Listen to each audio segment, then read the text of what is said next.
Do you believe? Forget cable, switch to Frontier. The Fios Triple Play brings dedicated 100% fiber optics to your home. Fios TV, 15x5 internet and digital phone for $119.99 per month with 2-year price protection plan on qualifying service. FrontierPacificNW.com. Little smile. Well, do you? Sort of. What we're talking about is the Mariners over the weekend, and it's just one series against a lousy Rocky team in the rarefied air of Coors Field. Yet, you and I both think that we saw some things that are worth pointing out in the 20-run weekend that the Mariners had.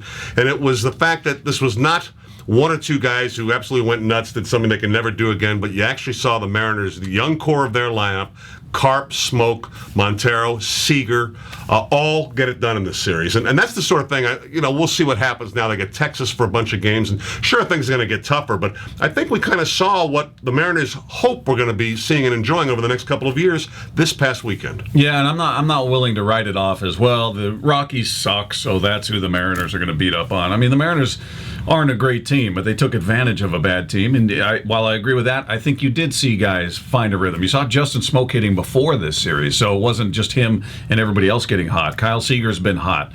Justin Smoke, as I said, Montero started to pick it up here, so did Brendan Ryan. Wherever they can find their spots to gain their confidence, I'm going to embrace. And this is a team that has been predicted to win anywhere from 68 to the wildly optimistic 81 games.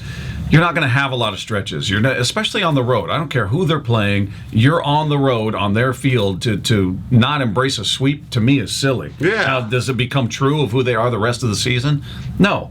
But they got off such a terrible start. For me, that was the biggest deal, is they found a way to rebound after getting off to losing 6 of 7 to Boston, New York, and Cleveland, looking flat, looking out of it. And you had your young guys, your core, the guys you're looking to build this team around in the future, really step up. And granted, it wasn't great opposition, but they still got it done. They still hit pitches they should hit, and they still held the opposition down in a hitter-friendly park. The guy you're most excited about, I think, is Smoke. As you pointed out, he hit 351, was it?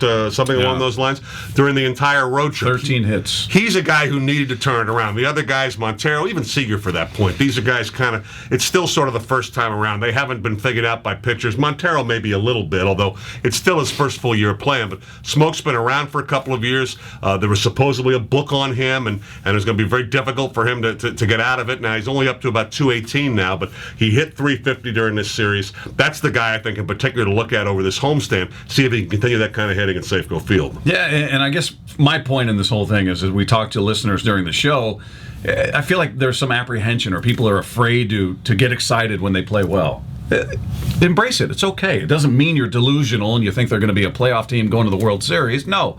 But, go ahead and embrace it, because they're going to give you a lot of moments like you saw against the Yankees, Red Sox, and Indians. Why not enjoy when they do what they're supposed to do and what they're capable of doing, and more importantly, what you hope they're going to be doing in the future? Yeah, why not? Believe.